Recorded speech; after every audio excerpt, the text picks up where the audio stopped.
Hey guys, my name's Aragon. I'm a Grandmaster top laner and positional coach, and I post weekly educational videos as well as stream. So if that's what you're interested in, then I hope you stick around, Anyway, just disclaimer, sorry if you hear my cat, it's kind of screeching and I don't know why. Anyway, today, I wanted to talk about an alternate play that you can make to taking top tower, as opposed to taking top tower. So basically the most important things I want you to understand is the idea of finite resources versus resources that are always there to take. Right, so this is, in this case, it's the idea that the tower, you could take it at 15 minutes, you could take it at 25 minutes, it's always there to take and it will always give you the same amount of gold. This is assuming after plates fall, right? And after First Blood Tower falls. So, however, there are resources that are finite, right? So, on the map, so a specific instance of a wave, or a specific instance of a Krug, right? You can only get that instance once. So naturally, and it will be taken, right? So naturally you want to prioritize those over hitting the tower if possible, because you can always come back to the tower.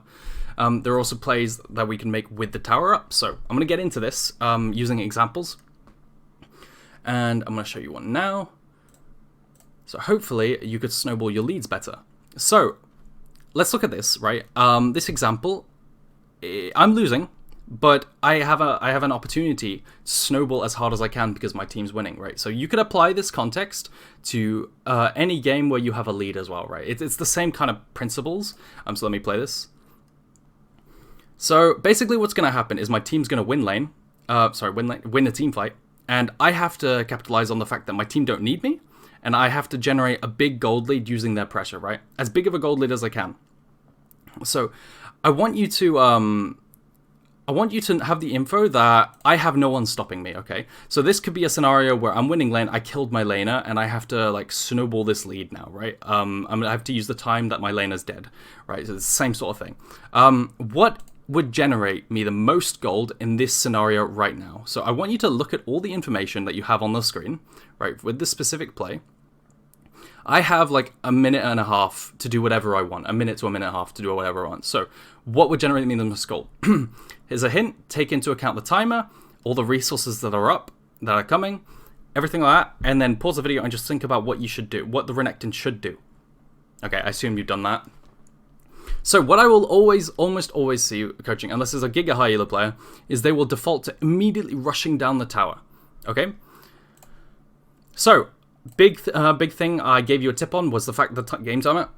So realistically, I have 10 seconds left to kill this plate. I should look at the plate to see if the HP it's on, and obviously that should have a lot of priority because that's a finite resource, the plate's going to disappear.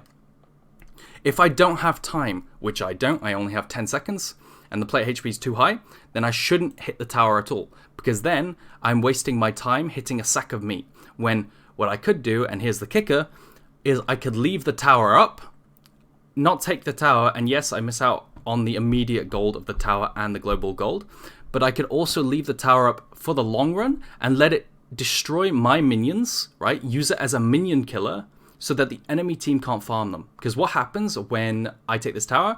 Well, then the waves travel all the way back here, and then the enemy team can farm them much easier. It also opens up plays like freezing, and gives them much more free reign, right? So as the game approaches 14 minutes, plays become more valuable, but after 14 minutes, right, you seriously consider not taking this tower and using it as a minion killer, okay? And this is one of the ways you could snowball the game and deny the enemy team as many resources as possible. So here, I am prioritizing the finite resource of the minions. I don't want to lose them, so I take them, right?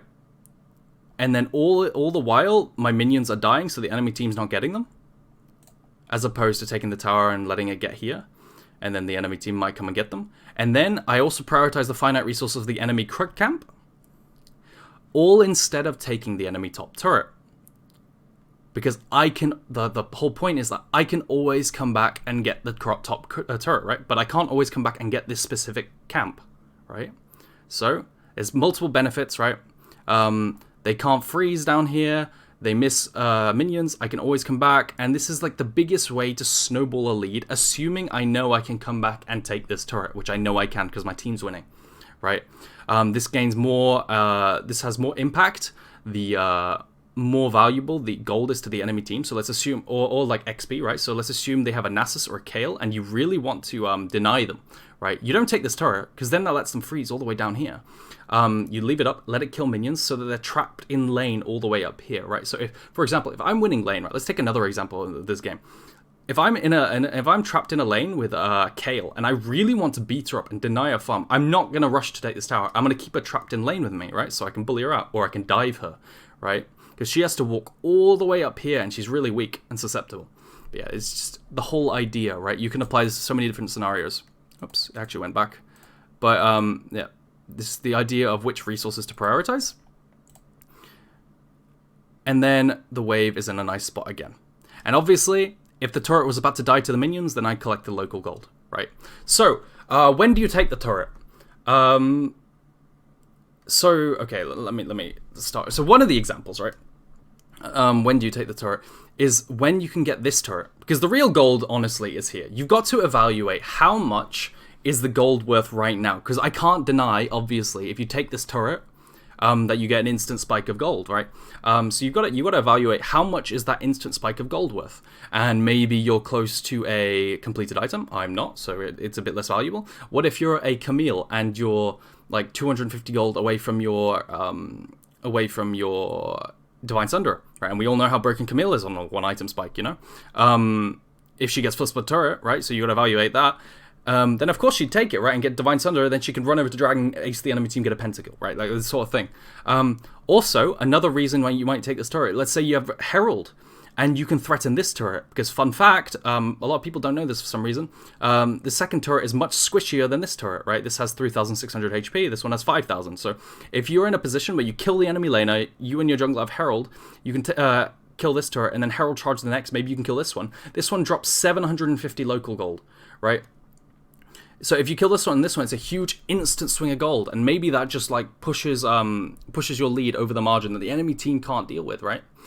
So you got to evaluate the value of long-term denying CS by keeping the tower up, or value of instant gold now, okay? And in this case, I couldn't get an instant spike, I couldn't threaten tier 2, so I chose the long-term keeping the tower up. All right, so let's look at another little example. I'm not going to use this one. I'm going to quickly go next slide. Yeah, it's just a little thing, right? So this is something I don't see enough, right? I'm shitting on my laner. She's roaming because she can't even stay in lane, right? I have 3 minutes to take the last plate, right? So what do? Well, I don't prioritize the plate because I have 3 minutes and I know I can take it before the thing, right? So what I'll see here is immediately people insta-kill this turret, right? But instead what I do is I deliberately let it kill these minions so that the enemy team can't farm them, right? It's a little thing, but it always adds up. That's a whole wave, right? So remember, it's important to understand how much a wave is worth as well, right? So at this point in the game, a wave is worth roughly like 120 gold. So if you're denying wave after wave after wave, it really does add up. So you could do this through proxying. Let's say the enemy laner's dead. You think you can 1v2, or the enemy jungler's bot side. You could just stand here and refuse to let the enemy top laner come past, you know? And then they're losing minions to this, instead of just taking the tower and delivering waves to them. But here, you see how he misses a wave, and then I take the turret. I could even have left the turret for longer and maybe denied another minion, right? But yeah, it's an example. I hope you understand the concept there. Anyway, let me pause this. So that's everything.